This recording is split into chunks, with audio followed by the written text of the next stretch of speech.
Former prosecutor Katie Phang and defense lawyer Ted Williams. Katie, first to you. Sitting in the back seat and they wouldn't talk to me. They were just taking me to the range. I feel bad about it, but they wouldn't talk to me. I'm sure they've forgiven me.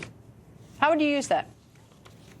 I would, first of all, it's admissible. It's an admission by a party opponent, so it's going to come in, and the jury's obviously heard it, and they're going to consider it, as you just heard, over the weekend. But the fact that he actually now has a reason for why he shot them, coupled with the fact that he's announcing that he's driving a dead man's truck. Well, you know, she makes... Of demons, it's a question of, when you pulled that trigger, even if you know demons, you got demons, if you knew it was wrong to do it, isn't that the test? I mean, you could think there were demons all over that quote. He says, I shot them because they wouldn't talk to me. He didn't say I shot them because demons told me to and I didn't know it was wrong. I mean, obviously he would not say something like that, but it's essentially. I mean, the problem is that he gives a motive that's separate. Ralph, the entire trial. That's what jurors do. What is Ralph doing during the trial? Because people haven't really been talking about this.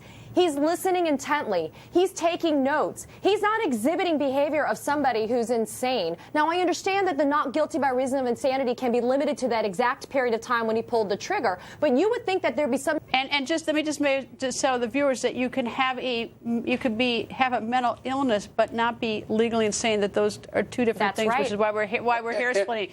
And let me Ted, let me just cut you off there, and Katie, stay with us because we've got more straight ahead. A big DC Williams and Katie Phang. Ted, they don't even know if that's a man or a woman. They haven't. They said he was leaving in an hour. It is kind of odd, and this is interesting, too. The Donovan Hotel is located 3 miles away from the condominium or apartment that he shared with his wife. So if you're having an affair, I don't think he's having one 3 miles away from where he lives, where perhaps somebody could see him coming in and out. But putting that aside, Greta, the stabbing is what I find to be the most interesting about this particular homicide, because with a stabbing versus a shooting, you got to get close enough to the victim within arm's reach to be able to effect the wounds to be able to kill the victim. And taking out a gun and shooting them. And the other thing, too, is that you will get full of blood, too, so that when you leave, I mean, now that surveillance video... And everything, exactly. It's cold. Well, here, hey, it's cold. Katie, if you only knew how blood... No point of reference. But this is sad. This is a young man. Maybe it would have been longer, so I disagree with you on that. We'll stay a little bit away from that one. All right. I guess the Katie thing to do is to find out, look at his cell phone, see who he called, and see between the time he left the law firm and got to the hotel, whether he stopped someplace and someone would have seen him with somebody, maybe.